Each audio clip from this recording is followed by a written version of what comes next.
Dans les coulisses du pouvoir mondial, une séquence politique fait grand bruit.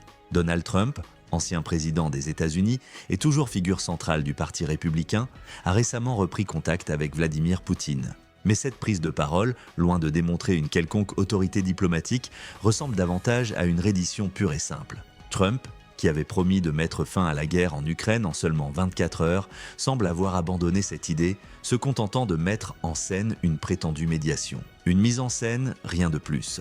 Alors que l'Europe multiplie les efforts pour renforcer ses liens économiques et militaires sans dépendance américaine, les signaux sont clairs. Les alliés traditionnels des États-Unis constatent une Amérique en retrait, voire favorable à Moscou. Le récent accord sur les minerais entre l'Union européenne et le Groenland a tout d'un bras d'honneur stratégique à Washington. Pendant ce temps, le président ukrainien Volodymyr Zelensky poursuit son offensive diplomatique avec un brio salué par ses partenaires, le Canada, l'Australie, l'Europe. Et pourtant, au cœur du pouvoir américain, des voix telles que celle du sénateur Marco Rubio hésitent à qualifier Vladimir Poutine de criminel de guerre, malgré les évidences, cette même Russie qui bombarde volontairement des hôpitaux, des marchés, des ambulances. L'ambiguïté du discours est flagrante. On oublie que, lors d'un vote crucial à l'ONU, seuls 3 pays, dont les États-Unis sous Trump, ont refusé de condamner l'invasion de l'Ukraine.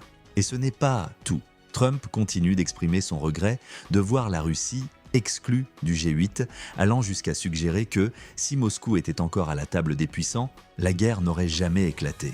Un aveu choquant de sympathie pour un régime accusé de crimes contre l'humanité. À travers ses déclarations, Trump révèle une admiration troublante pour des figures autoritaires. Poutine bien sûr, mais aussi les monarques du Golfe. Ce qu'il admire, le pouvoir absolu, la richesse apparente, la capacité à faire taire toute opposition. Peu importe que ces puissances bafouent les droits humains. À ses yeux, la force brutale est un modèle, pas une menace. Ken Arbo, correspondant pour Valor Media et ancien pilote de la Navy, s'exprimant depuis l'Ukraine, rappelle une vérité glaçante. Les Ukrainiens ne se battent pas seulement pour leur territoire, mais pour l'idée même de liberté. Une liberté que Trump semble mépriser au profit d'alliances avec des autocrates. Alors que les troupes ukrainiennes tiennent bon, parfois avec des ambulances qui ne survivent que 11 jours au front, les États-Unis hésitent à soutenir pleinement cette lutte vitale. À l'approche de Memorial Day, Ken invite les Américains à réfléchir. Ce jour n'est pas une fête commerciale, c'est un moment de mémoire dédié à ceux qui sont tombés pour défendre la démocratie. Et aujourd'hui, la menace ne vient plus seulement de l'extérieur. Elle s'enracine au cœur même du système politique américain, dans cette complaisance envers les tyrans. Chez World News, nous vous invitons à regarder au-delà des slogans et des promesses creuses. Car le monde change et le prix de l'inaction pourrait bien être notre liberté elle-même. Si vous voulez comprendre les vrais enjeux du pouvoir mondial, abonnez-vous, restez avec nous. Nous n'avons pas l'intention de détourner le regard.